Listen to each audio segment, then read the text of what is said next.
අද දින මේ ස්ථානයේ මහාචාර්ය හිටපු විශ්වවිද්‍යාල නගර සංවර්ධනීය සමෘද්ධිමත් නගරයක් කරා මෙහෙයීම සඳහා දැඩි ප්‍රාදේශීය සභාවේ හිටපු සභාපති අද විපක්ෂ නායක තුමන් ඇතුළු ගඟවඩ ගෝල්ලේ ප්‍රාදේශීය සභාවේ සභාපති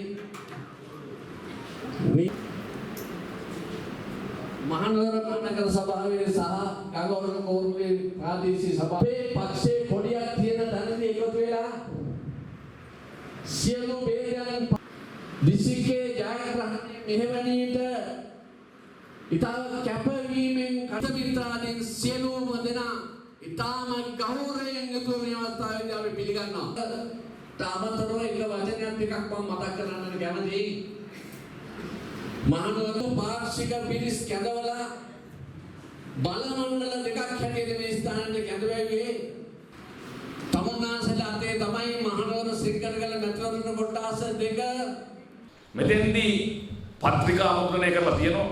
ඒවා බොහොම ලස්සනයි, බොහොම ලස්සන පින්තූර තියෙනවා මේ සියල්ල තියෙනවා. හැබැයි මේ පත්‍රිකා වලින් ලොකු දෙයක් වෙන්නේ නැහැ කතුවර මතක තියාගන්න. මේක මම කියලා දෙන්න ඕනේ නැහැ තමුන්නාසලා. දන්නවා මේක ඔබ මට කියලා දීපු දේ තමයි මම මේ ආපහු සමාජකාරය කියලා. පත්‍රිකාව දොර යටින් දාලා ආපු පළියට තැපැල් පෙට්ටියට දාලා ආපු පළියට ඒ අය අපිත් එක්ක ඒක රාශි වෙන්නේ නැහැ.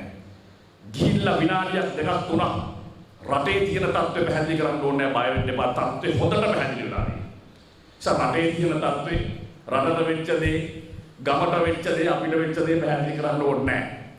ඒක හොඳටම පැහැදිලි වෙලා තියෙනවා. මේක නිවැරදි කර හැක්කේ කාටද කියන එක විතරයි පැහැදිලි කරන්නේ. වෙනත් විදිහකින් කියනවා නම් ප්‍රශ්නේ කියන්න ඕනේ නැහැ. ප්‍රශ්නේ ජනතාවට දෙන්න ඉවරයි. උත්තරය තමයි අපි කියලා දෙන්න අවශ්‍ය වෙන්නේ. මොකද්ද මේ උත්තරේ? අපි පැහැදිලි කරන්න ඕනේ. පහුගිය වසර 5ක සීමාව තුළ මේ රට සෑම ශේෂ්ත්‍රයකම අගාධයට වැටෙන බව සියලු දෙනා පිළිඅරගෙන හමාරයි. සමාන කොට්ටාශය අධික ලෙස කලකිරිලා මේ පක්ෂයට ඡන්ද නොදෙන්න මේ රජයත් එක්ක ඉදිරියට ගමන් නොකරන්න තීන්දුව කරලා හිටියා. හැබැයි පහුගිය කාලේ ඇතිවෙච්ච හබයත් එක්ක වික්‍රමසිංහ ප්‍රේමදාස හබයත් එක්ක ආපහු පොඩ්ඩක් චූන් වල පොඩි චූන් එකක් වගේ එකක් ඇවිල්ලා දැන් නෑ සජිත් මහත්තයා આવොත් මේක ඔක්කොම හොදයි වගේ පොඩි කතාවක් තියෙනවා. ඒ කටියට අමතක වෙලා තියෙනවා හම්බන්තොට දිස්ත්‍රික්කයේ රටට අලුතෙන් හදපු වරාය විකුණනකොට ඒ දිස්ත්‍රික්කයෙන් ආපු ප්‍රේමදාස මහත්තයා ගියාර මුකේ කියන්න හොඳ නෑ නෝර එහෙම කිව්වොත් ඕක පාරේ යනකොට අකුණක් වදිනවා දලදා හම්බුරුවා. එහෙනම් නෝරදි මම නම් කියන්නේ නැහැ කවුරු කිව්වා. ප්‍රේමදාස මහත්තයා නෝරට නෝර පරීක්ෂණයෙන් එන්නේ වැස්සලා. හැබැයි ඒ මුකෙන් කට ඇරලා මගේ දිස්ත්‍රික්කයේ මිනිස්සුන්ට තියන රස්සා ගන්න තියෙන වරාය චීතුන්ට විකුණන්න එපා කියලා කිව්වේ නෑ. හැබැයි සමහරක් අය හිතනවා නෑ එයා මේ වැරදි වලට සම්බන්ධ නෑ අබ්බා. මොකද එයා දෙපතුල් ගාවට එනවලු, එයා ගෙදරට එනවලු, සෑම දොරකොඩටම යනවලු, පාරේ මැරෙනවලු ජනාධිපති වගේ. පාරේ මැරෙන්න ඕනේ ජනාධිපතිවරේ. ඒ නිසා කොහොම කියපු කෙනෙක් හිටියා. මේ දවස් මෙතන කියන්න බෑ මාධ්‍ය තියෙන නිසා. පහුගිය කාලේ කොහොම කියපු කෙනෙක් හිටියා. අපි නටන්න දුන්න ඉල්ලුවේ ලකුණෙන්මයි. කොහොම තමයි කිව්වේ ඉන්නේ මෙහෙ නෙමෙයි ඉන්නේ ඈත පැත්තක කුඹුරු තියෙන පැත්තක වාහනේ යන්නේ නැහැ මන්දිරේ ඉන්නේ නැහැ ඔවා කිව්වා. අන්තිමට මොකද උනේ? රට වලපල්ලට ගිහිල්ලා අවසාන. අපි සතුටු වෙනවා. අවසාන මොහොතදී ඒ කියපු කෙනා නිවැරදි තීන්දුව ගන්නවා. ඒ ගෞරවයක් ඉතිවිය යුතුයි. මොන වැරද්ද කෙරුවත් මොන තීන්දුව කෙරුවත් රටේ අවසාන හුස්ම පොත ටික යන්න කලින් මෛත්‍රීපාල සිරිසේන ජනාධිපතිතුමා නිවැරදි තීන්දුවක් ගත්තා. අපි පස්සට යන්නේ නැහැ බොහොම කෙලින්. ඒ තීන්දුවට අපි ගරු කරනවා කියන කාරණේ බොහොම පැහැදිලිව කියනවා අපි කුවක නැහැ. ඒක කියන්න බැරි වෙනවා. හැබැයි මම මේ කිව්වේ ඒ තීන්දුව ගැන නෙමෙයි මං කිව්වේ මිනිස්සු ගත්ත තීන්දුව 2015 ජනවාරි 8 වෙනිදා. ඔය වගේ මේවට මම ටිකක් තමයි කිව්වේ. හැබැයි ඒවා වෙන්නේ මේවා නෙමෙයි. අර කොලේ හිටිය ඔය සතාව තමයි. හැබැයි හම්බන්තොට දිස්ත්‍රික්කයේ වරාය විකුණනකොට කතාරින්න බැරි වුණා. මත්තල ගුවන්තොට පොළ විකුණුවන කමක් නැහැ කියමු.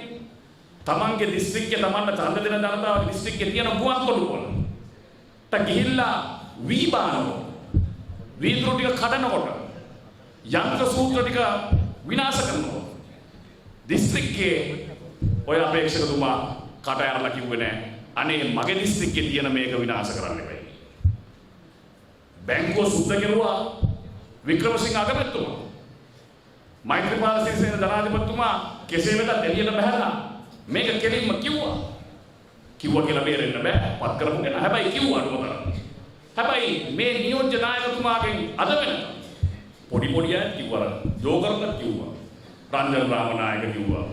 තෙවරත්කරු මහත්තයා කිව්වා. මෙයාලත් කිව්වා මේ මෙයාලා හොරුයි කියලා. අපිටත් මේක ඉන්න ලැජ්ජයි කියලා කිව්වා රංජන් රාමනායක. හැබැයි මේ අපේක්ෂකතුමා බැඳුම් කරේ ගැන කතා කරුවේ නෑ. අද ඉන්ද්‍රදීප් කුමාරස්වාමී මහ බැංකුව අධිපතිතුමා මේගොල්ලෝ පත් කරපුවා. අපි පත් කරපු නෙමෙයි. එතුමා සෑම ව්‍යාපාරිකයෙක්ගේ හමුවකටම ඇවිල්ලා කියන්නේ ව්‍යාපාරද කඩන් වැටලා තියෙනවා. බැංකු පොලියද ඉහළ ගිහිල්ලා තියෙනවා. රටේ ආර්ථිකය මිද වැටලා තියෙන්නේ මේ මහ බැංකු මංකොල්ල නිසා කියලා විවෘතව කියනවා. වික්‍රමසිංහ මහත්තයා පුරුවේ ඉන්නකොට එතන ඉඳලා කියනවා. හැබැයි මේ පිළිබඳව කට ඇරියේ නැහැ. රණවිරුවන්ගේ දෙපා මුලට යන්න හදනවා. ඒ මේ ජනාධිපති අපේක්ෂකතුමා වෙච්ච නිසා දෙපා මුලට යන්න ඕනේ නැහැ. යුද හමුදාවේ බුද්ධ්‍යංශ 54 දෙනෙක්, නාවික හමුදාවේ සොල්දාදුවෝ 24 දෙනෙක්, ගුවන් හමුදාවේ නිලධාරීන් 8 දෙනෙක් සිරගත කෙරුවා පොගේ රටේ කිසිම හේතුවක් නැහැ. මේ අය සිරගත කරනකොට කිසි කෙනෙක් ඔය රණවිරුවන්ගේ දෙපතුල් ගාවට යන්න කතා කරන අය ඔය කියන මුඛයවල් හෙල්ලුවේ නැහැ කියන කාරණේ අද මේ චූන් වෙච්ච කට්ටියට මතක නැද්ද කියන කාරණේ මතක් කරගන්න. අද කතා කරනවා රණවිරු ගායක. රණවිරු ගායක අපිට තියෙනවා. අපි බය නැතුව කියනවා. මොකද ඒ රණවිරු ගාය අපිට තියෙන්නේ අපිට මේ මාතෘ භූමිය පිළිබඳව ගායක් කියනවා. ඒක බේරලා දීපු උඹෙන් අපිට ගායක් කියනවා තමයි අපි කියන ලැජ්ජා වෙන්නේ නැහැ කියන කාරණේ. හැබැයි මේ භූමිය වටින්න නැති උඹ තියෙන්නේ රණවිරු ගාය නෙමෙයි උඹ තියෙන්නේ කිරිපණු ගාය. කිරිපණු ගායට හොඳ විසඳුමක් කීප දෙනෙකුටම ඉන්නවා. තේරුවර මහත්යලා තියෙනවා තව ගෑස් හාමුදුරු පළවෙනි වතාවට ගෑස් සංස්ථාවේ අධ්‍යක්ෂකවරයෙක් හැටියට හාමුදුරුවෝ කෙනෙක් පත් වුණේ මම දන්නේ නැහැ. එතුමාගේ ගෑස් පිළිබඳ තියෙන විශේෂත්ව දැනුම පිළිබඳ. එතුමාගේ බඩේ ගෑස්ද නැත්නම් වෙන කොහේ ගෑස්ද මම දන්නේ නැහැ. නමුත් මාස ගණනාව ලික්ට්‍රෝ ගෑස් සමාගමෙන් පඩිගත් දවල් අමිලහි අද කතා කරනවා රණවිරු ගායව. අද කතා කරනවා මැදි පොළොන වලට ගිහිල්ලා එල්ලන්න. හැබැයි ඔය එල්ලන්න කතා කරන අය වේලුමිල්ලේ ප්‍රභාකරන් ඉන්නකොට හිටියේ අර පිස්පෝට්ටිය තියාගෙන ඇඳ යට හැංගිලා ඔය හාමුදුරුවෝ හිටියේ කියන කාරණේ බොහොම පැහැදිලිව මතක් කරගන්න. එළියට ආන්නේ. රතන හාමුදුරුවෝ එහෙමනම්වත් එළිය පහළියම. හැබැයි මේ ගෑස් ස්වාමීන් වහන්සේලා කොහෙද හිටියේ කියලා. ඒ දවස්වල හොයාගන්න තියෙන්නේ මම හිතන්නේ ඒ කාලේ ගෑස් වැඩි වෙලා ඉන්නේ. හැබැයි දැන් මහ ලොකුට ඇවිල්ලා කතා කරන්න පටන් ගන්නවා. මම නම් හිතනවා ගෑස් සමාගමෙන් දුන්නා වගේ ගෝඨාභය රාජපක්ෂ මහත්තයා මේ දවස්වල දබරා පිළිහිට පණි කියනවා වගේ. මොකද තව වේදිකා තුනක දෙයි හාමුදුරනේ ওই කතාව පවත්වන්න ගෝඨාභය රාජපක්ෂ මහත්තයා අනිවාර්යෙන් දිනන ඔය හාමුදුරුවෝ තව වේදිකා දෙකක කතාව පවත්වන්න කියනවා. එනිසා අපි සංවිධායක මණ්ඩලවල ඉන්නනට කරුණා කරලා පුළුවන් හැම වේදිකාවකම අපේ ගෞරවනීය දමිළ ගෑස් හාමුදුරුවන්ට කතාවක් ලබා දෙන්නේ කියලා මේ සිංගල කරලා පුළුවන් ඉඳන් අපි කියනවා. ඔය කියන නායකයෝ මේ රටේ වෙන ප්‍රධාන ප්‍රශ්න වෙනකොට ඉදිරිපත් නොවී ඉඳලා සද්ද නැතුව ඉඳලා අපේක්ෂකකමට වික්‍රමසිංහ මහත්තයත් එක්ක දබර වෙච්ච පරිදි කවුරු හරි හිතනවා නම් මේ සියලු දේම නිදහස් වෙන්න පුළුවන්. ඒක තමයි කියන ලොකු මෝඩකම කියන කාරණේ අපි ගමට ගිහිල්ලා පැහැදිලි කරලා දෙන්නට අවශ්‍ය එක්සත් ජාතික පාර්ශ්වය. මේ මට නෙමෙයි. මේ තරහට කියන කාරණා නෙමෙයි. මේ කතාව මම කවදාවත් අපි එළිය කියන ප්‍රසිද්ධ රැස්වීමක් කියන්නේ නැහැ. මොකද කාට හරි කියන්න පුළුවන් මේක මටයි කියලා. හැබැයි මේ මගේ බල මණ්ඩලේ නිලධාරී මම මේවා කියන්නේ ඔබයි ගෙවල් වලට ගිහිල්ලා මේ අයව දැනුවත් කළ යුත්තේ ඉසවක මේ පිටවත් දැනුවත් වෙන්න. අපි මෙයාට තව පැහැදිලි කරලා දෙන්න ඕනේ කාරණේ තමයි ඕනේ කෙනෙකුට අද දිනේ ඉඳලා 16 වෙනිදා වෙනකම් එක එක දේවල් කියනවා. ප්‍රේමදාස මහත්තයාට පුළුවන්. අපි හිටපු හමුදාපතිතුමාට සේනානායක මහත්තයාට පුළුවන්. රෝහන් පල්ලවත්ත මහත්තයාට පුළුවන්. ඔය ඕනේ කෙනෙකුට පුළුවන් 16 වෙනිදා වෙනකම් කතා කරන්න. හැබැයි 17 වෙනිදා ඡන්ද ප්‍රතිඵල කියනකොට ඔය කියන අරුණ කුමාර සහෝදරයන්ට ඔය කියන අනිත් අපේක්ෂකයෝ ළඟක පහතක ඔය ලයිස්ට් වල හිටින්නේ නැහැ. මේක ප්‍රධාන කණ්ඩායම් දෙක අතර තියෙන සටන. සජිත් ප්‍රේමදාස මහත්තයා දිනනවද නැද්ද කියලා ඊයල් පිටිය ප්‍රතිඵලෙන් බලා ගන්න තිබුණා. මොකද ලබන සතිය වෙනකොට අපි එලි කරන්න අපි කොට්ටාස දැන් අපේ හාමුදුරනේ විස්තර ගන්නවා. සමහර කොට්ටාසවල බෙදපු සිමෙන්ති කොට්ට ගන්නට එක ගානවත් තන්නේ නැහැ. මොකද පහුගිය දවසේ සිමෙන්ති ලෝරි පිටින් පටවගෙන ගිහිල්ලා බෙද්ද. එක කොට්ටෙට එක ඡන්දේ ගානවත් නැහැ සිමෙන්ති කොට්ට. තකරම් බෙදපු කොට්ටාසවල තකරම් ගානටවත් ඡන්දේ නැහැ. ඒ නිසා දැන් ගණන් හදනවා තකරම්ද වැඩි සිමෙන්තිද වැඩි ඡන්දද වැඩි කියලා. ඒ ගණන් ටික අපි හෙලානින්දට එලි කරා. හැබැයි මේක අපි පැහැදිලි කරන්න හදන්නේ අද දිනේ සිට 16 වෙනිදා දක්වා ඕනේ කෙනෙකුට සුරංගනා කතා කියන්න පුළුවන්. හැබැයි කවුරු හරි ඡන්ද දෙන කෙනා කල්පනා කරලා බලන්න ඕනේ 17 ප්‍රතිපල කියලා 18 පුටුවේ ඉඳගත්තාම මේ මිනිස්යාට මේ රස්සාව කරන්න පුළුවන් කියන කාරණා. අපි හොඳ පරිප්පුවක් කෑවා 2015 ජනවාරි 8 දෙකොල්ලෝ මාසයක් දෙකක් හොඳට හිටියා. තව ටිකක් දවස් ගියාම බලල්පුරේ පටන් ගත්තා. ඊට පස්සේ දෙන්න දෙපැත්තට අදින්න පටන් ගත්තා. ඊට පස්සේ අගමැතිට එන්න එපයි කිව්වා ආරක්ෂක කවුන්සිලෙන්. ආරක්ෂක ඇමතිට එන්න එපයි කිව්වා. ෆොන්සේකා ගොයියා එලව ගත්තා. අප්‍රේල් 21 වෙනිදා යනකොට බෝම්බේ පුපුරවුවා. මැරිලා ගියා 250කට අධික පිරිසක්. අන්න අද පූජිත දයාසුන්දර මහත්තයයි හේමසිරි ෆර්නැන්ඩෝ ලේකමුයි හිරේ ඉන්නවා. බෝම්බ හදපු අය ගෙදර ඉන්නවා. බාර වෙන මුල්ලදාරින් දෙන්න හිරේ. බඩු තාමුරුගේ නඩු තාමුරුගේ අපිට කරන්න දෙයක් නැත්තේ නෑ. ඒ නිසා රාජ්‍ය ආරක්ෂාව බිඳුවට පිරිවුණා. ජාතීන් අතර අසමගියයි. අපේ කාලේ මේරුවල සිද්ධියක් ඇති වුණා. ඒක ඒ සිද්ධියට පහවදා පාලනේ නුවර දිගන සිද්ධිය මේ මුස්ලිම් සහෝදරයෝ ඉන්නවා නසාරමත්තුමාලා ඉන්නවා. දිගන සිද්ධිය ආරම්භ වුණේ රියානතුර. රියානතුර ඒ මරණ ගන්න දවසේ අපි පොලිසියට කිව්වා මෙහෙම සිද්ධියක් වෙන්න පුළුවන් පරිස්සම් වෙන්නේ. ඒක ඇහුවේ නැහැ.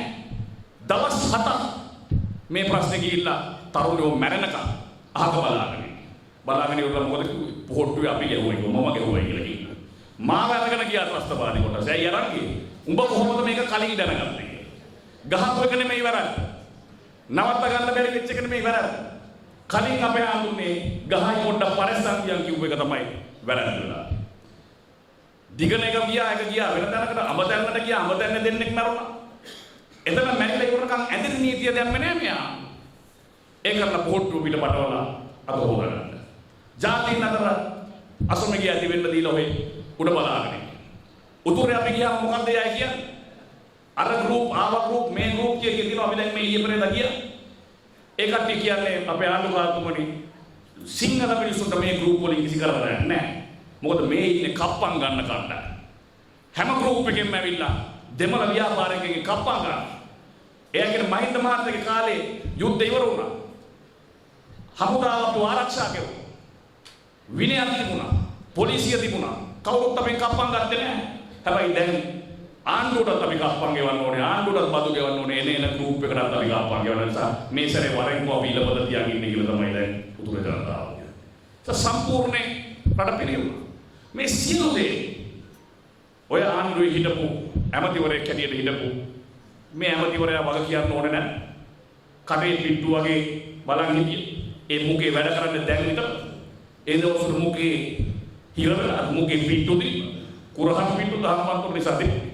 ඒ නිසා මේවා නිදහසට කාරණා නෙමෙයි. අපි පැහැදිලි කරන්න ඕනේ කාරණේ තමයි මේ රටේ අපි තරුණ සංවිධානයේ මේවන කෙනා හැටියට ලංකාවේ තියෙන ආසන 160ක් අපි අද සතුටු වෙනවා. ලංකාවේ ආසන 148ක අපි ශ්‍රී ලංකා පොදු ජන තරුණ පෙරමුණේ බලමණ්ඩල අපි මේ වෙනකොට පීඩෝලා තරුණයෝ ශක්තිපත් කරලා තියෙනවා. ඒ නිසා එයාගේ ශක්තිය අපි ලැබෙනවා. ඒ සෑම තැනකටම ගියාම අපේ ආණ්ඩුකාරතුමනි ඒ තරුණයෝ කිව්වේ අපි එයාගේ අදහස් ගත්තා. එයාගේ අදහස් ඉස්සරට වැඩිය වෙනස්. අපි ඡන්දෙට වැඩ කරන්න අපිට රස්සාවක් දෙන්න කිව්වේ නැහැ. එයා කිව්වේ මේ රටේ විනයක් හදන්න. එයා කිව්වේ මතින් නිදහස් රටක් හදන්න. ඒකේ කුඩු නැති රටක් හදන්න. කුණු නැති පිරිසිදු රටක් හදන්න. විනයගරුක රාජ්‍ය සේවයක් හදන්න. විනයගරුක එහෙට මෙහෙට පණින් නැති දේශපාලඥයෝ ටිකක් හදන්න. මේ රට පිරිසිදු කොන්ද කෙලින් තියාගෙන හැම ජාතියකම එකට ජීවත් වෙන්න පුළුවන් රටක් නිර්මාණය කරන්න අපිට අපේ හැකියාවට රැකියාවක් හොයාගන්න පුළුවන් විදිහේ ක්‍රමවේදයක් හදන්න කියලා කිව්වේ. අපි ඡන්දෙට වැඩ කරන්න නම් අපිට රස්සාව දෙන්න බැහැ. එහෙමනම් ඒ අයගේ බලාපොරොත්තුව මේක නම් අපි දෙන්න තරහාදීලා දාලා බලන්න. කුඩු නැති රටක් හදන්න, පාතාලයක් නැති රටක් හදන්න, පිරිසිදු රටක් හදන්න. පිරිසිදු කෙසේවත් කුඩු ගේන අපේක්ෂකෙකු උටිට දාපොන්න මිනිහා කරන්නේ. හැබැයි මෙහෙම එකක් හදන්න හැකියාව තියෙනවා. පාතාලයක් නැති රටක් හදන්න හැකියාවක් තියෙනවා.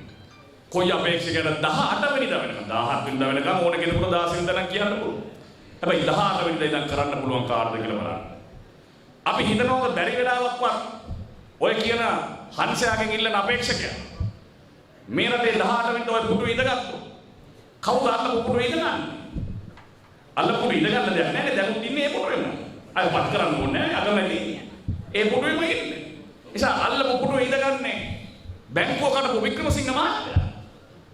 ඊට එහා පැත්තේ පුටු ඉඳ ගන්නවා ඇලෝසියස්ගෙන් ගෙදර ගත්තා. නැත්තම් අර පොහොරමල්ලේ සල්ලි ගෙනල්ලා දීපු නෝනට නම අමතක වුණානේ සල්ලි ගෙනල්ලා දීපු කෙනා. නෝනට නම අමතක වෙච්ච කරුණානික මහත්තයා. නැත්තම් එහා පැත්තේ මංගල සමරවීර මහත්තයා. ඔය කියන්නේ ජාතික කොඩිය ඕනේ නැහැ, සිංහල බෞද්ධ රටක් ඕනේ නැහැ, රණවිරුව වැඩක් නැහැ. මංගල සමරවීර මහත්තයා. තුන්වෙනි පුටු ඉඳ ගන්න කවුද? මේ ලංකාවේ මිනිස්සු මිලියන 20ක් ඉන්නවා. ඒ මිලියන 20 දත් 31ම ගැලෙවුවා. ඔය කියන නැවු ගන්න පුළුවන්. දත් දොස්තර මහත්තයා ඉඳගයි. එහා පැත්තේ පුටුවේ. බැඳුම් කරේ උනේ නැහැ කියලා පොත් ලියපු අය. මේ අය තමයි ඔය කියන හංසයාගේ අපේක්ෂකතුමත් එක්ක ඉඳගන්නේ. එතකොට මම අහන්නේ ඔය කියන කතාවල හැටියට රට කරවනවා තියා අඩුම තරමේ ඔය කියන කතාවල හැටියට ඉඳ ගන්නවත් පුළුවන් ඔය මිනිසුත් දෙක කිල්ලෝ ඔය පුරුපේ. තේරුවර මහත්තයාට මේව පේන්නේ අඩු ගන්නවා. පේන්නේ රණවුන්ගේ ඇදේ විතරයි. ඇයි අර නෝනලා නන්දන් නැතියාගේ මලුවලගෙන අපු සල්ලි කටවල් වලට ඔබලා වෙන කොහෙට ඔබලා දෙනවද නැහැ මේ රටේ. ඒ නිසා මේ කාරණේ ගෙයින්කට ගිහිල්ලා අපි පැහැදිලි කරන්න අවශ්‍යයි. වැඩපිළිවෙලක් ක්‍රියාත්මක කර හැකි. වැඩපිළිවෙලක් ක්‍රියාත්මක කරලා පෙන්න කෙනෙක් අපි මේ පුඩුවට වාඩි කරන්න අවශ්‍යයි. ඒ කවුද කියන එක අපි කියන එක නාකල් පිළිබඳව නෙමෙයි ප්‍රශ්නේ තියෙන්නේ. පාතාලයක් නැති කරන්න පුළුවන්ද? සොත්යුපාලියෝ ගෙනල්ලා එස්සයි තරුවක් දීලා අනුකාතුමනි රාලහාමිලා ලව්ව සෙලුත් ගස්සවුවා. තරුණයෝ 30000 ගෝණි මිල්ල දාලා ගෙනියලා සීඩීපීගේ පරණ ටයර් දාලා ගිනි තියනවා. වික්‍රමසිංහ ගෝයගේ බඩලන්ද ගෙදර වදකාලා ගත්තා. තරුණයෝ උස්සගෙන ගියා මේ ගිහිල්ලා ආපුවා ඒ දිමුතෝ බේකොල්ලා ගියා.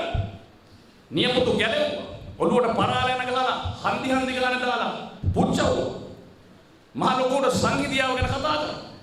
උතුරේ ඡන්ද ගැන කතා කරනවා. අපි උතුරේ ගියාම අපි ඇහුවා එයාගෙන් මොකද්ද ඔයාලගේ තා සමහර අපි කීපියෝ තරුණයෝ කියමුද? ඒ අය කියන්නේ මහින්ද රාජපක්ෂ මහත්තයාත් ඔක්කොමත් එක්ක අපි ඉන්නවා. අපිට පොඩි බයක් තියෙනවා කොටාබේලා. අපි ඒ කොටාබේලා රාජපක්ෂ මහත්තයාට බයයි. නෑ එතුමා හමුදාවේ කෙනෙක් එතුමා යුද්ධ කරපු කෙනෙක් අපි හරි. එතුමා හමුදාවේ ඉන්නවා. එතුමා හමුදාවේ ඉඳපු විනයකර පොඩිලදාරි. එතුමා යුද්ධ ඉවර කළා. හැබැයි එතුමා යුද්ධ ඉවර කරලා කෙරුවේ උතුරේ දකුණේ මිනිස්සු මැරෙන එක නතර කරපු එක නිසා. මිනිස්සු මැරෙන එක වැඩි කෙරුවේ නෑ. හැබැයි එයාලා ඔය කතා කරන අනිත් අපේක්ෂක ගියසරේ ඡන්දේ දීපු අපේක්ෂක අපේ හසිත සහෝදරයා කිව්වා වගේ කවුද අර බස් එක ට්‍රක් එකට වාස්කුණවදන කැප්ටන් වරයාගේ ට්‍රක් එකට බෝම්බ තිබ්බා. ඒ කාලේ කවුද පොලිසියට කොළඹ නිවාඩු? කොළඹ සෙනග ඇවිල්ලා ඒ සෙනග ජනාධිපතිවරයාගේ ගෙදර පැත්තට පෙළපාලියක් යනකොට කවුද ඒ කට්ටිය දෙමළ මිනිස්සුගේ රත්තරන් බඩු කඩ පැත්තට හැදෙන්නේ? කවුද රත්තරන් බඩු කොල්ල ගන්න අවසර දුන්නේ? කවුද මේ මිනිස්සු ඩීසල් දරවල දාලා පුච්චවුවේ? කවුද කොළඹින් සෙනග අරගෙන ගිහිල්ලා උතුරේ ළමයිට ඉගෙන ගන්න තිබුණ පුස්තකාල ගිලිහි? ගෝඨාභය රාජපක්ෂ මහත්තයාගෙන එහෙම කට්ටිය ඉන්නේ නැහැ. හැබැයි ඔය කියන කට්ටිය පාර්ශවය තමයි ඒවත් කරලා ප්‍රභාකරන්වත් නැති කරලා ඊට පස්සේ ප්‍රභාකරන්ලට මෙහෙන් ආයුධයක් යවලා ඒ ආයුධලව අපිටත් ගස්සවලා ඊට පස්සේ සාම සාකච්ඡා කිය කොට ඉඳලා මේ සියලු දේ අනලා විනාශ කරුවාට පස්සේ ඒක දිගහරින්න පුළුවන් උනේ එක්කෙනෙකුට විතරයි. මහින්ද රාජපක්ෂ මහත්තයාට විතරයි අවුරුදු 30ක් බැරි වෙච්ච එක අවුරුදු 3කින් කරන්න පුළුවන් වෙච්ච එකම නායකයා. ඒ නායකයාට සහාය වෙච්ච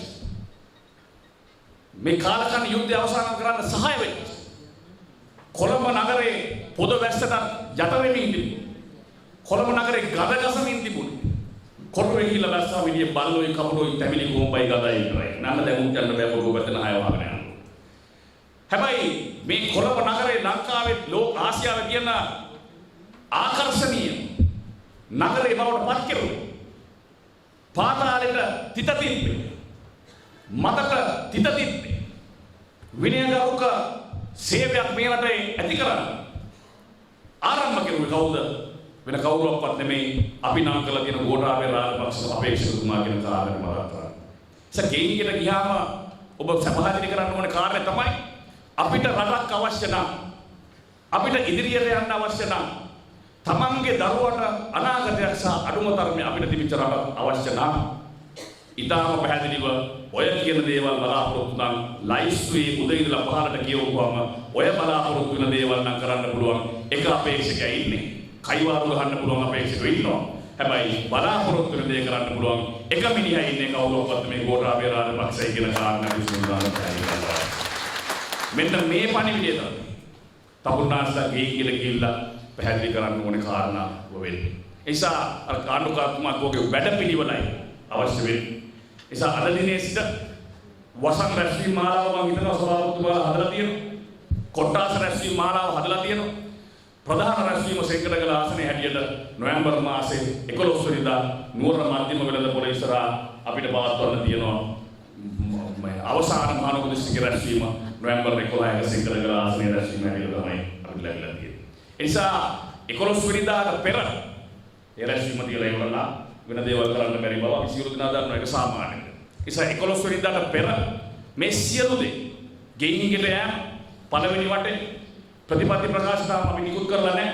ප්‍රතිපත්ති ප්‍රකාශය අරගෙන ගෙයින්ගෙට යෑම සමීක්ෂණ වාර්තාව සකස් කිරීම ඊට පස්සේ ඉලක්කගත සියලු දෙනාට වෙන වෙනම ගිහිල්ලා කතා කිරීම වසමේ රැස්වීම මාලාව කොට්ටාස රැස්වීම මාලාව දෙවනි පෙළ රැස්වීම දෙකක් එකක් අපි ඉඳන් ඉන්නවා අම්පිටියේ අනිත් එක අපි කෝසුනෙත් මන්තුමියගේ පැත්තේ පවත්වන මහාකන්ද ප්‍රදේශේ